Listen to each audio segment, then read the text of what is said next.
Aí esse amigo que já morava aqui virou pra gente e falou: não, vocês não vão ficar aqui, vocês vão lá pra casa junto comigo, lá pelo menos vocês vão ficar num ambiente familiar. E nós fomos lá pra casa dele, um apartamento de um quarto em Miami Beach, onde ele já dividia esse apartamento com uma roommate, e aí mais dois jovens ali morando. Então éramos em quatro num apartamento de um quarto, mas estava tudo certo, porque aquilo ali era farra, era diversão, era tudo bom e a gente estava começando ali a escrever uma história. Como é que nós, brasileiros, que não nascemos aqui nos Estados Unidos e precisamos ralar muito desde o primeiro dia, como é que nós podemos prosperar aqui na América e deixar um legado para as nossas famílias e para as próximas gerações de brasileiros? Essa é a pergunta e o podcast Sonho Americano vai te trazer as respostas.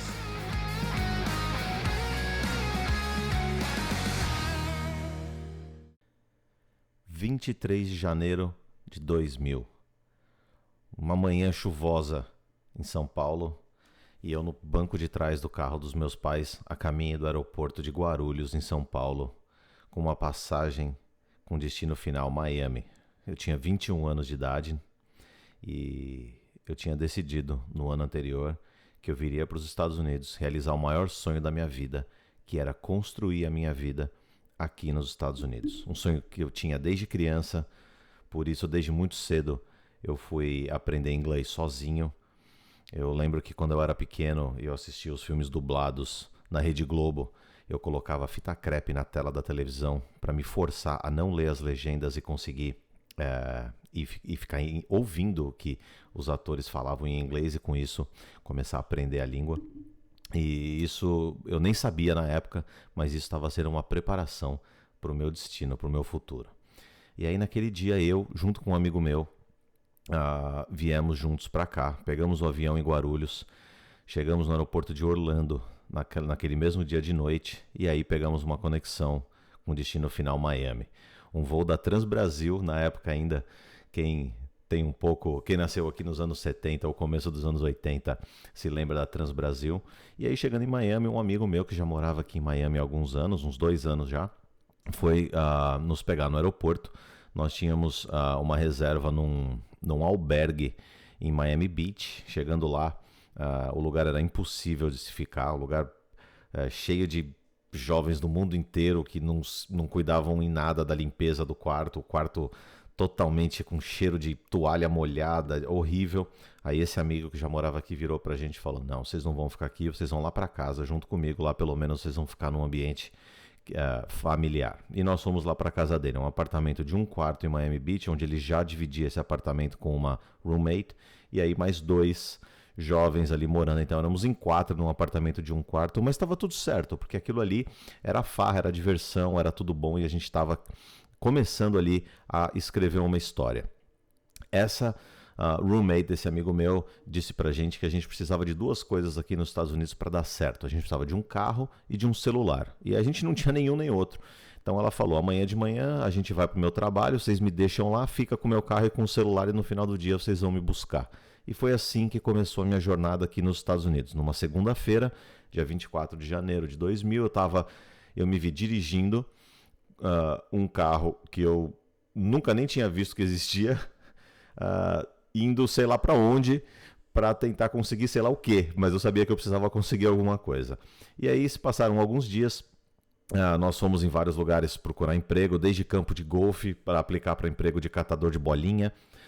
Estava começando a época das declarações de imposto de renda, então a gente foi em alguns escritórios da H&R Block ver se eles precisavam de ajuda lá. Imagina, tinha acabado de chegar aqui, muito menos sabia sobre imposto de renda, e a gente estava lá querendo saber se eles precisavam de ajuda para fazer declaração de imposto de renda das pessoas. Lógico que nada disso deu certo, mas enfim, depois de mais ou menos uma semana, eu acordei um dia pensando que eu precisava fazer algo diferente. Se eu quisesse um resultado diferente, eu precisava fazer alguma coisa diferente. Aí naquele dia eu falei então para mim mesmo e para esse amigo meu que eu começaria a procurar um emprego na minha área. Algo que eu não acreditava que poderia acontecer desde o primeiro dia, mas eu falei: o não eu já tenho. O que é o pior que pode acontecer?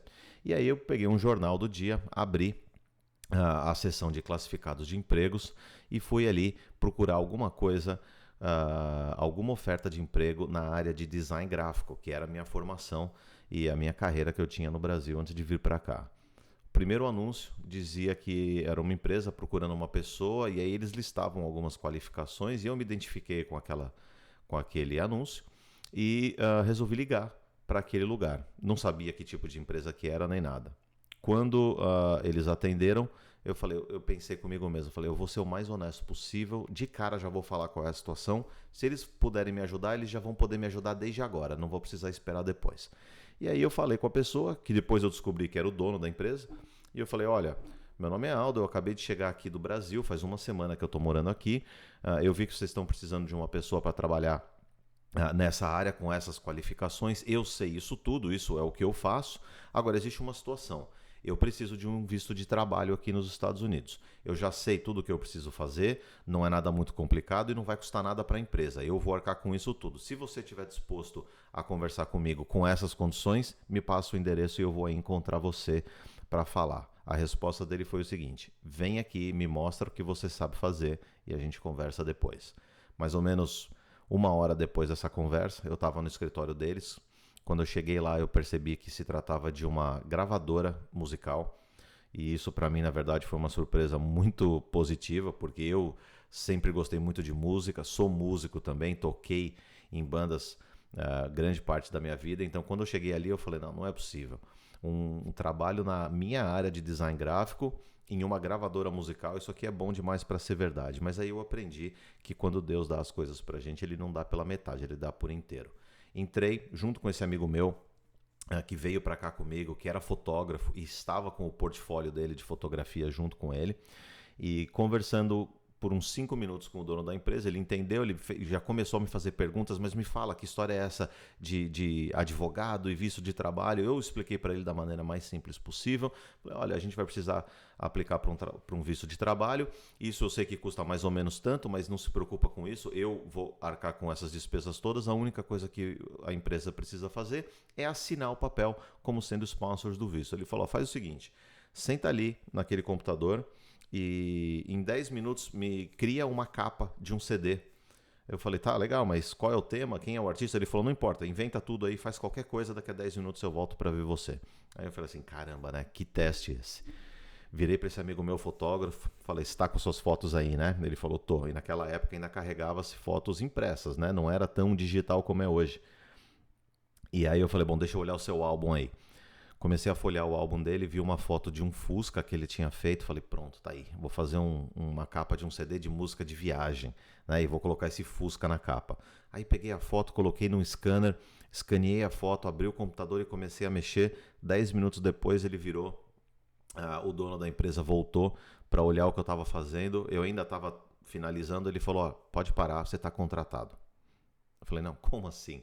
Ele falou, eu quero você trabalhando aqui, me fala agora direito o que a gente vai precisar fazer. E isso, então, foi o começo da minha vida profissional. Uma semana depois, eu estava ali no escritório, ele me pediu uma semana que estavam chegando computadores novos e ele queria que já que eu trabalhasse com equipamento novo. Então, eu tive essa uma semana aí para poder organizar minha vida. Fui atrás de um carro, fui comprar o meu carro. O primeiro carro que eu comprei, eu lembro, foi um Lincoln Continental 1987. Aquelas barcas americanas que a gente via em filme, adorava aquele carro. Fui pegar um celular para mim, enfim, me preparei uma semana com as ferramentas que eu precisaria para viver aqui. E aí eu comecei a trabalhar nessa empresa. Essa empresa eu trabalhei durante 6 anos, até o final do ano 2006, quando a empresa acabou fechando, encerrando as operações, e a partir dali eu entrei na minha vida de empreendedor. Passei 2 anos iniciando alguns projetos, até que em 2008 eu montei a minha primeira empresa de verdade aqui, uma empresa de exportação de carros antigos e autopeças para carros antigos, e essa empresa existiu por quase uma década e meia. Até recentemente, durante a pandemia, as coisas ficaram muito desfavoráveis para esse negócio. Eu já estava com outros negócios meus também acontecendo, já tomando muito do meu tempo, e foi quando eu resolvi então encerrar as operações de exportação para o Brasil, e hoje eu me mantenho com os meus 2 negócios principais, que são a minha agência de marketing digital e também a minha consultoria financeira, de planejamento financeiro e sucessão patrimonial. Mas por que eu estou contando essa história para vocês? Porque eu acho importante a gente ver, quando a gente está aqui nos Estados Unidos há pouco tempo, ou mesmo que você esteja aqui já há muito tempo, a gente acaba achando que as dificuldades que a gente passa, aqueles perrengues que a gente passa, acontecem só com a gente. Na realidade, acontecem com todo mundo. As nossas histórias, apesar de serem muito diferentes, né? Cada um de nós aqui veio de uma cidade diferente do Brasil, mora numa cidade diferente aqui nos Estados Unidos, tem uma profissão ou uma carreira diferente, mas no final nós somos todos muito parecidos. Nós somos brasileiros que vieram aqui para os Estados Unidos atrás de um sonho, e durante a jornada de conquistar esse sonho passamos por diversas dificuldades, adversidades, muitos problemas, mas também encontramos muitas pessoas que abriram portas para nós e que nos deram a oportunidade de ficar mais perto daqueles nossos sonhos. Esse é o meu objetivo aqui, é poder trazer aqui para vocês pessoas brasileiras que, assim como nós, estão aqui, passaram por dificuldades também, construíram alguma coisa e hoje podem agregar valor à comunidade brasileira, não só através da profissão que eles exercem aqui, mas também pela história deles, para que de repente você que está passando por alguma dificuldade, está com alguma dúvida, está com algum receio, tem alguma crença que te limita, que não te deixa ir atrás daquele seu sonho, talvez você vai ouvir aquela pessoa falar aquela uma coisa que vai ser aquela uma virada de chave que vai mudar tudo na história da sua vida. Esse é o meu objetivo com o podcast Sonho Americano, é trazer para vocês então o conhecimento e inspiração para que vocês possam estar um passo mais próximo da realização do sonho de vocês. Então, aonde você estiver ouvindo esse podcast agora, eu peço então que você assine esse podcast, que você se inscreva para receber notificações dos próximos episódios, e também na descrição aqui desse episódio eu vou deixar a minha informação de contato. Se você acha que você tem algo para agregar na comunidade também e quiser fazer parte desse projeto, quiser falar para as pessoas, passar a sua mensagem, me manda uma mensagem também para você poder ser um convidado aqui do podcast. Se você acha que essa é uma ideia legal e você quer continuar escutando, me manda também uma mensagem. Eu quero ouvir de você o que você espera aqui também, para que eu possa cada vez mais fazer esse podcast ser exatamente aquilo que você precisa. Por hoje o episódio número 0 está terminando. Quero agradecer a audiência de vocês e até o próximo episódio. Meu nome é Aldo e a gente se fala muito em breve. Um grande abraço.